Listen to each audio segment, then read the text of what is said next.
यहाँ पे अच्छे काम करने वाले जो मेहनत करते हैं ना, उसको जो मेहनत से अपना रंग लाना चाहता है उसको वो मेहनताना नहीं मिलता है। लेकिन कभी कभी मायूस हो जाती हूँ ये सब चीज़ों के बदौलत कि ऐसा क्यों हो रहा है। मैडम नहीं, मैंने ये वीडियो नहीं देखा।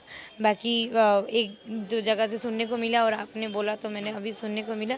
लेकिन क्यों नहीं, पता नहीं कि क्यों ऐसा हो रहा है भोजपुरी इंडस्ट्री में कि कुछ ना कुछ जैसे करुणा ठीक से गया ही नहीं और कुछ ना कुछ होते जा रहा है। तो इसका असली रीज़न क्या है और क्या प्रॉब्लम हो रहा है इस इंडस्ट्री में, सही में मुझे नहीं पता। कभी कभी मेरे साथ भी ये घटना घट जाती है। लेकिन क्या है, मैं हमेशा एक ही चीज़ बोलती हूँ, जो भोजपुरी सुनने वाले हैं, जो प्यार देने वाले हैं और इंडस्ट्री से जुड़े हुए सारे लोगों को एक ही चीज़ बोलना चाहती हूँ, प्लीज़ भोजपुरी से प्यार कीजिए और दिखावटी नहीं, दिल से कीजिए। उसको समझते हैं और हम लोग कलाकार हैं। हम लोग अगर खुश नहीं रहेंगे, हम लोग अगर मतलब दिल से खुश नहीं रहेंगे, दिखावटी वाला स्माइल तो हम भी आपको देख के कर सकते हैं, क्या जी कैसे हैं, ये चीज़ तो हो लेकिन अगर यहाँ से खुश नहीं रहेंगे ना, तो ये खुश नहीं दिखेगा और वहाँ पे खुशी वाला एक्सप्रेशन नहीं दे पाएंगे ना, आप लोग एंजॉय कर पाएंगे।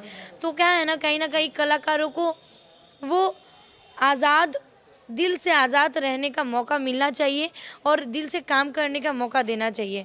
और कलाकार होता है ना, एक पानी की तरह होता है, जिस पात्र में डाल दो उसी का आकार धारण करता है। तो मैं तो ज़्यादा कुछ जानती नहीं हूँ, मैं सीख ही रही हूँ और अपना बेस्ट देने का हमेशा कोशिश करती हूँ।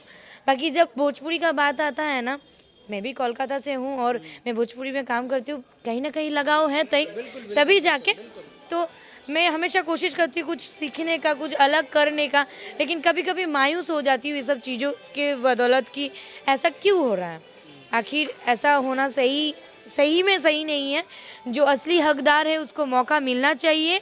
और ज़्यादा कुछ क्या बोलूँ, बस अगर दिल से प्यार कीजिएगा तो हर कुछ संभव है।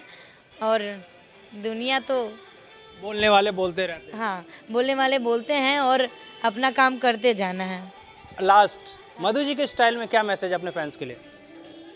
बस ऐसे ही रवा लोग अपन मधु के प्यार देते रही और मधु का एनर्जी, हमेशा बोलती हूँ आप लोगों का प्यार मधु का एनर्जी है, तो ऐसे ही प्यार बरसाते रहिए और मधु गर्दा गर्दा कर देगी। Thank you.